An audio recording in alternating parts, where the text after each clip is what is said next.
The prayer of Holy God, whether it's through angels or music, friendships or sermons, study or nature, when you speak, we long to hear it. In a world as chaotic and broken as ours, we could use your words of hope and healing. With gratitude we pray. Amen. Amen. The reading comes from Isaiah chapter 11, verses 1 through 10. Listen for the word of God. A shoot shall come out of the stump of Jesse, and a branch shall grow out of his roots.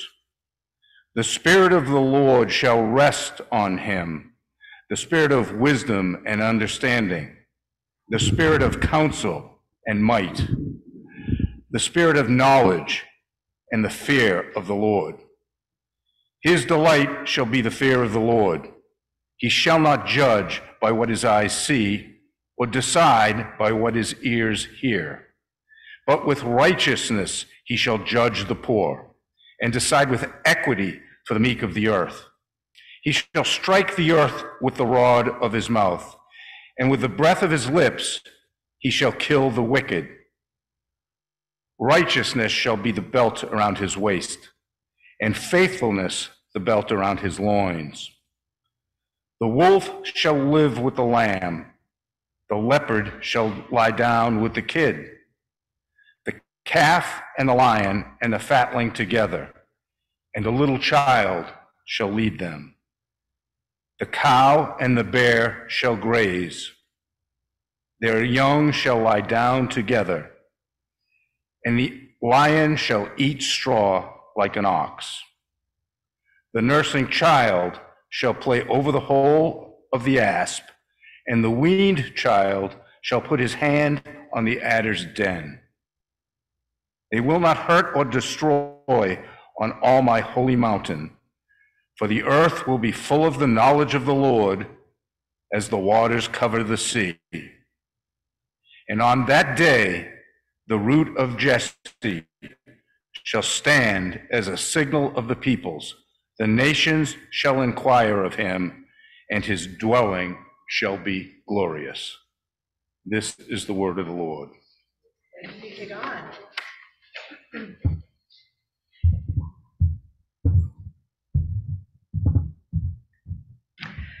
Our gospel reading is taken from the Gospel according to Luke, chapter 1, verses 26 to 38. In the 6th month, the angel Gabriel was sent by God to a town in Galilee called Nazareth, to a virgin engaged to a man whose name was Joseph, of the house of David. The virgin's name was Mary. And he came to her and said, "Greetings, favored one. The Lord is with you." But she was much perplexed by his words and pondered what sort of greeting this might be. The angel said to her, "Do not be afraid, Mary, for you have found favor with God. And now you will conceive in your womb and bear a son, and you will name him Jesus. He will be great, and he will be called the Son of the Most High. And the Lord God will give to him the throne of his ancestor David.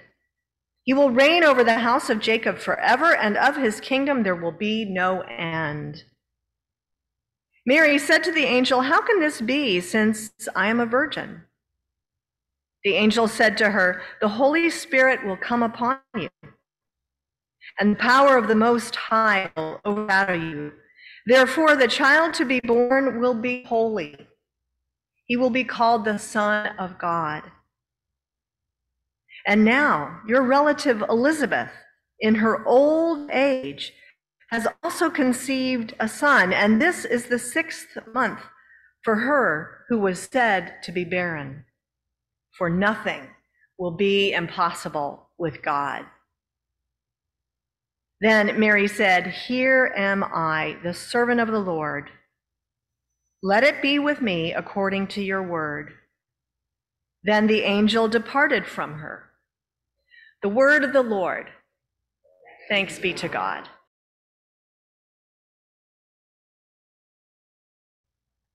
Let us pray. May the words of my mouth and the meditations of our hearts be acceptable to you, O Lord, our rock and our Redeemer. Amen. So if you have not yet seen the December church newsletter, The Reflector, I hope that you will take time to read through it. I forgot to mention that we have hard copies in the narthex for those of you who are here, and those of you at home, I hope you have the wherewithal to print them or look at them on the screen. But anyway, I do hope that you'll take a look at it. It's got, of course, lots of information, but it's much more than just calendar or a list of events. It shows a congregation that continues to be vibrant and engaged. And on page 10, you'll see 3 photographs of 3 youth who grew up in this church. The middle of these photographs shows Leah, Travis, and Amy each holding their infant or toddler in their arms, and they're standing in the nursery, not in the basement of Kirk Hall, because this was before Kirk Hall was built. It was in the nursery that was in the old manse, which was the building that was sort of underneath the footprint of the Kirk Hall. And we think that it was probably late 08 or early 09. So the other 2 photos on this newsletter article show these 3 youth, just about a month or 2 ago, and they are masked, sitting in my office, except for Landon, who is on Zoom, and he was protected, and Landon is here on Zoom with us this morning, so welcome, Creamers from North Carolina. So anyway, we were doing confirmation class 21st century style, pandemic style, because again, that was during another wave where we'd had that outbreak here. So amidst some cultural and individual ups and downs from generation to generation, the story of our faith is shared and it shapes lives. So despite very busy family schedules, and one of the families living out of state, the stars have aligned, you will have seen in the article, and the date worked out for our wonderful 3 young people, 3 wonderful confirmands to be confirmed on Sunday the 18th in 2 weeks. So, which is also the lessons and carols service for us. So please try to attend in person or online. It is such a beautiful reminder of how from generation to generation, God shapes people through the power of the gospel and the love of followers like you and me.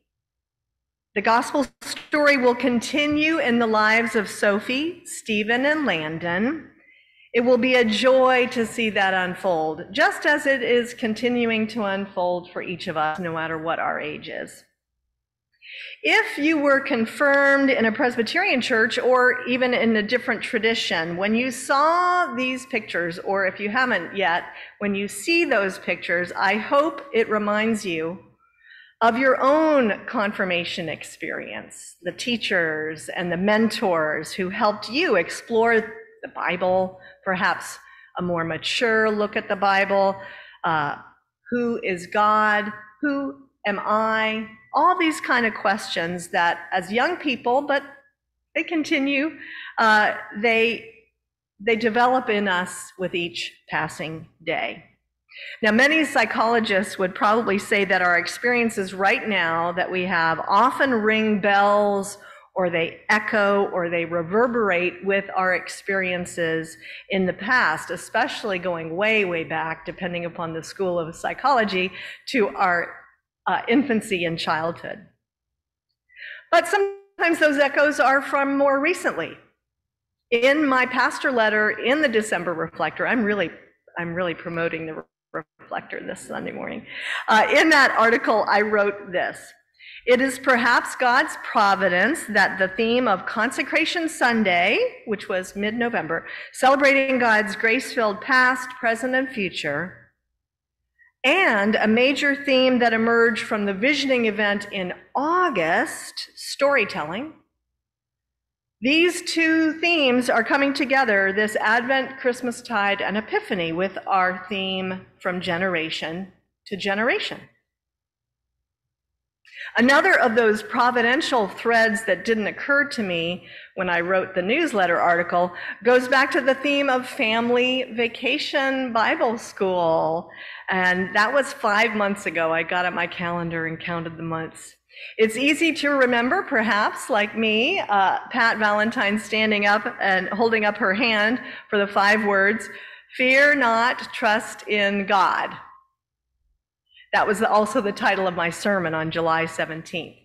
And about a month later, as part of the August sermon series, A Compass, Not a Map, which some people were puzzled by, but I hope it was meaningful, we focused that particular Sunday on a kind of healthy fear and reverence, the kind that Isaiah mentions in chapter 11, verses 2 and 3. In speaking of the root of Jesse, the Messiah, Isaiah writes, "The Spirit of the Lord shall rest on him, the Spirit of wisdom and understanding, the Spirit of counsel and might, the Spirit of knowledge and the fear of the Lord. His delight shall be in the fear of the Lord." This, of course, is that reverent fear that we talked about. If we listen, these echoes, these providential threads can deepen our connection both to the Word of God, and to each other and to God. I'm really enjoying, and I hope you are too, hearing the Advent candle lighting ritual, the liturgy. The creators of the Words for Worship surveyed over 100 church people from, what did they say, age 2 to 80, and asked these generations some questions for each Sunday in Advent. They really planned ahead.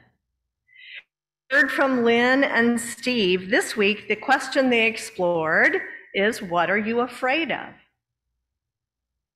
One reason the theme chosen by the planners of South Plains Family Vacation Bible School was about fear is that coming through a pandemic, I don't think it's over yet, is a fearful time. And now we can layer on all those other things like war in Ukraine and inflation and all those other things.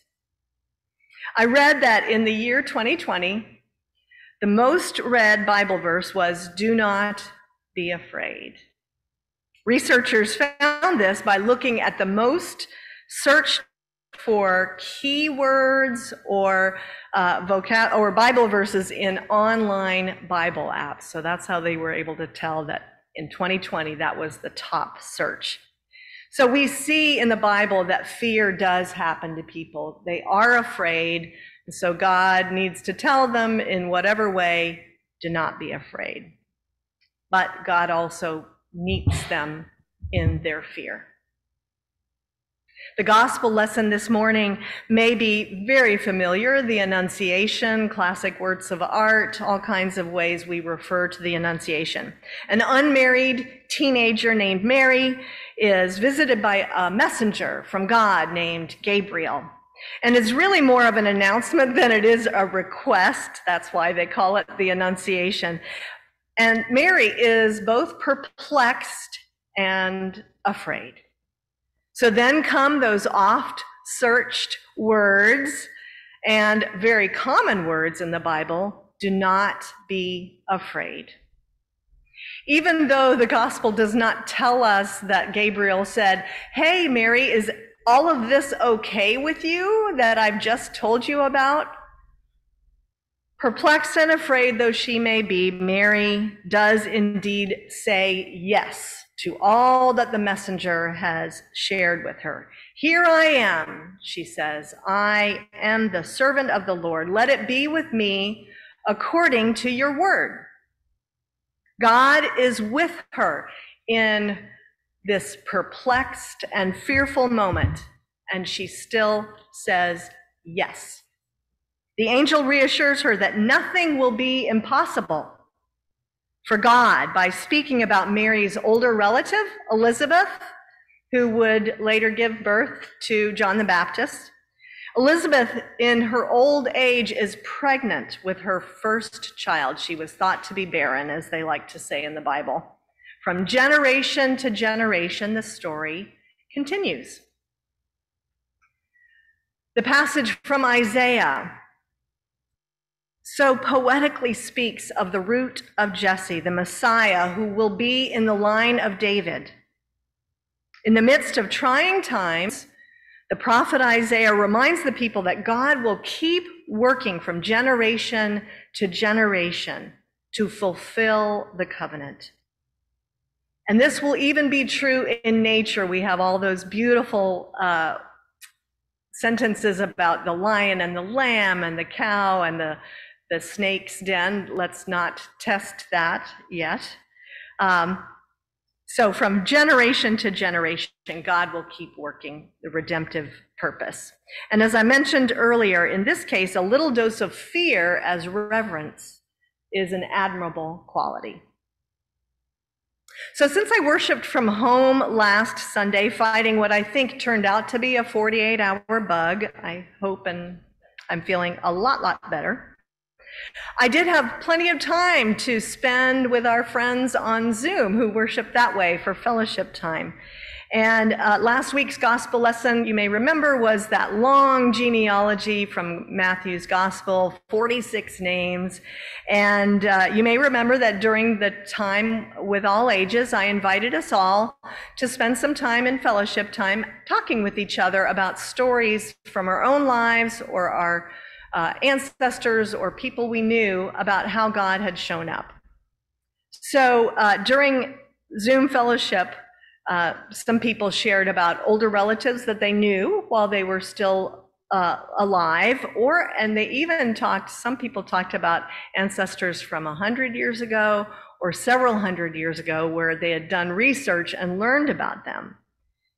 And the names were just the beginning of that conversation. It was really the stories about those people that carried the power and the meaning. So many of you know that 12 days ago, my daughter and I took a last-minute trip out to Colorado to support my 90-year-old parents, as well as my brother and sister, who were all at different phases of COVID, and with my dad, first in the hospital, and then in rehab for heart issues.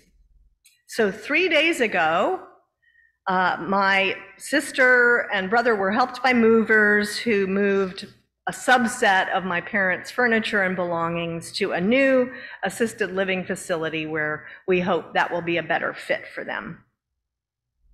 When I was there a little over 12 days ago, we knew that this move was probably going to be necessary, but it wasn't a sure thing. So their apartment, it kind of filled me with a little nostalgia for this apartment where they've only been for 6 months. But their apartment was and still is filled with precious family photos and sentimental objects. A cross-stitch sampler that my mother stitched when she was probably 8 or 9 years old, embroidered wall hangings, and a rocking chair made by her mother, my grandmother. And my mom always likes to point out when she enters the one room where it is a table clock. It's not a big grandfather clock, it's just a table clock, like that big. And she always shares that it belonged to her grandfather, who everyone called Papa. He was a blacksmith in central Georgia, and his shop was in a building right behind the house where my mother's grandparents, and I think my grandmother and maybe even my mom, lived for a time. So as a young girl, my mother would go visit him in the blacksmith shop, and he'd warn her to stay back so the sparks wouldn't hit her little legs. It's encouraging to think that generations and generations of family who made it through the Depression, through wars, and so many other hardships that maybe I will never know, they probably had many times that they were fearful when God either stayed with them in their fear, or those words, "do not be afraid," really sank in and sustained them. Thinking of God's grace in the passage of time and the resilience of people amidst hardship soothes me if I'm feeling fearful, and maybe it does for you too. In a congregation like South Plains, with its long history, longer than many, it's really meaningful to reflect on the ways that God has met people and nurtured them here through this ministry of over 200 years.